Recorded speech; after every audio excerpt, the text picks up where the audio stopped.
Adesanya versus Pereira, guys. Now, this is a continuation piece. I came to you guys earlier in the week, and I told you straight up, I don't know how you're feeling about this fight. I usually have my thumb. I mean, I'm right on the pulse. I'm right with you guys. But every now and then, this one guy, do I like it? Do I not like it? Where am I at on this?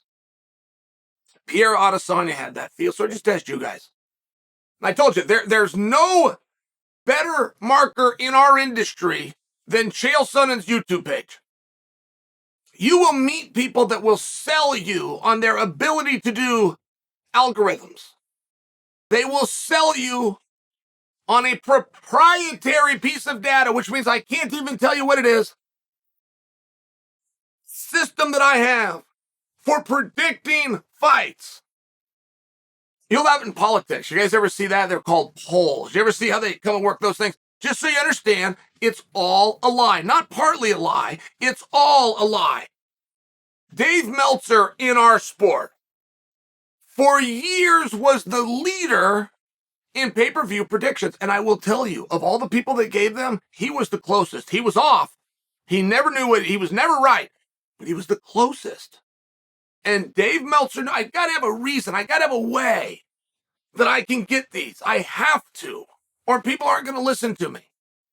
So he just came down and he claimed that he had an algorithm. It was proprietary. He can't tell you what it is, but it has to do with Google searches. And these are all things that can be worked in. I mean, I'm just sharing for you. When you do that industry, you have lies. And the lie is that you know something in a sophisticated manner. And if you drop the word algorithm out there, and if you drop the word preparatory, see how hard that word is? You will get even executives on the other side of the desk to just give you the job. And you could do that, or you could come to the single greatest driver our sport has, the single greatest, which is Chael Sonnen's YouTube page. And not only will you see an audit, not only will you find out exactly how interested people are, it's done publicly. There's a number for the public to see. And who was the first to tell you, by the way? Dana took the bow, but I was the first to tell you that Islam versus Volkanovski was tracking and trending into record-setting territory. I told you that many times before that finally came out and got confirmed. So I came out and I made you a piece because I want to know about Adesanya Pierre, and I'm here to tell you what those numbers represent. You're also on the fence. It was not an issue of this bomb. You did not hate it. This was not Prohaska versus Glover Part 2. But it's also not Islam versus Volkanovski. Now the question is why? Why would that be the case? Because fighting also has some other trends and some other numbers you have to look at, which is the rematch is generally best than the original. These guys have already sold out an arena to fight. What do you mean you're telling me you're not sure they can sell out another arena? That's just stupid. They sold out an arena not even knowing this other guy had a chance to win. They flip-flopped the championship. Everything is on this fight. Well, I hear you, but obviously something is not. Something is missing. Now, when we're doing a story, we only got 5 W's. We got who, what, when, why, and where. So, what are we missing? Why? World Championship. Who? Adesanya Pereira. When? April. Where? That's actually been established, even though I can't remember. And it leaves us with one. Why? And I will tell you, it's not my job to tell you what it is. It was their job to tell me, and they haven't yet. Why are they fighting? Why? It can't be just to find out who's better. They've already fought 3 times. 3 fights, the same outcome all 3 times. One of the was a knockout. Well, a lot of times, we, the audience, could chalk a knockout. He got caught. That happens a lot. You see a pin in a wrestling match or something. Somebody gets caught. It just ends the match. We didn't knock him out once. He knocked him out twice.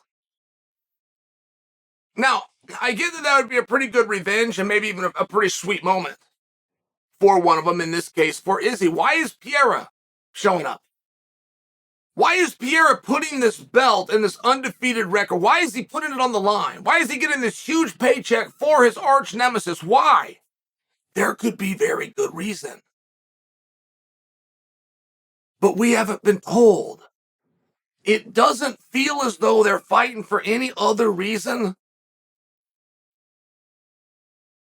than they believe it's a close and competitive fight. Which if they were doing it in a back room together, I mean, you go eat your heart out with that. Go enjoy. Why am I there? Why am I watching this? What is this about? I don't feel that Pereira is going to be at 185 pounds for long. He has stated that he's going to leave. He has stated he's going to 205. He has stated he's going to do that as soon as Glover's out of the way. Glover's out of the way. So why are you two fighting? Why? Moreover, if you are in fact going to 205, why not go to 205 now? Why do one more with Izzy? What is this about? Where does Izzy go with a win here? Where does Izzy go with a loss? Where does Pereira go here with a win? Where does Pereira go with a loss? And all of a sudden you start to look back and go, why are we doing this? But before you fill up the arena in the first place, and when you're looking for headlines, you got to tell the audience why they're fighting. Why are they doing this rematch? Pereira openly said, I don't want to fight him next. Adesanya's coach openly said, next is too soon. I don't want the fight right now.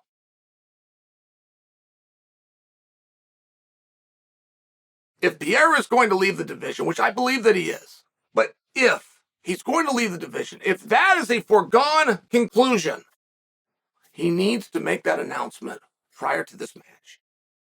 He needs to make it today. He needs to let the world know this is what it's about. It is one final. I've given him 3. This is the final opportunity you will have to get your hand raised against me. That has to be made perfectly clear, and it has to be made clear by Pereira. It can't be by Izzy. Izzy can't be the one that comes out and says, this is it. No, Matt, you beat me. I'll live with it forever. I beat you. I'm better than you. And we don't ever question the other 3. It doesn't work that way because he lost so many, right? He'd have to beat him 3 times in a row to be able to say that. But it can be done unilaterally. It's not a situation where both guys have to turn the key. Only one of them has to do it. But in this case, it has to be Pereira. And Pereira doesn't know how to spell sell. He doesn't have the foggiest idea what it takes in this business. And you're never going to teach a guy like that, right? This is a guy that woke up on 3rd and thinks he hit a triple. You have a guy with 5 fights that's main eventing a sold-out mecca of Madison Square Garden, just got a multi-million-dollar back-end check because you're just not going to convince that guy that doesn't know what he's doing. You're not going to convince that guy there's another way. You're not going to convince that guy this audience needs something different than the sport of kickboxing you came from, of which had 0 audience. You're just not. So someone's going to have to grab a hold of him. A very wise one would be his manager, who's also incentivized by this pay-per-view number, and say, of our 5 W's, we're missing a story. The last client I had that got pay-per-view did not bring me the great big check, right? Every manager dreams of having a client who gets at some pay-per-view. That is the dream. It doesn't generally happen. The dream is that you just get one. Just you'll dedicate your life, 50 guys, and you're running all over and you're doing paperwork, you're taking all this up the ass for one of them to get pay-per-view points. Now imagine being Ed and George. Your client that did that was Glover Teixeira, who didn't bring in any pay-per-view points, who knew nothing about bringing in pay-per-view points. I had to replace Glover with this guy. Imagine the hysteria that you would feel. Now, Ed and George could do what they did with Glover, which was nothing. Or they can learn from that lesson and tell Pereira, here's a guy, his name is Chael. Gives wonderful advice and he gives it for free. And today he gave some to you. He's talking about 5 W's of who, what, when, why, and where. And he's saying nobody knows, as it pertains to you and Adesanya going to fight again in April, nobody knows why you're fighting. Pereira, do you know why? And could you please articulate it to Chael?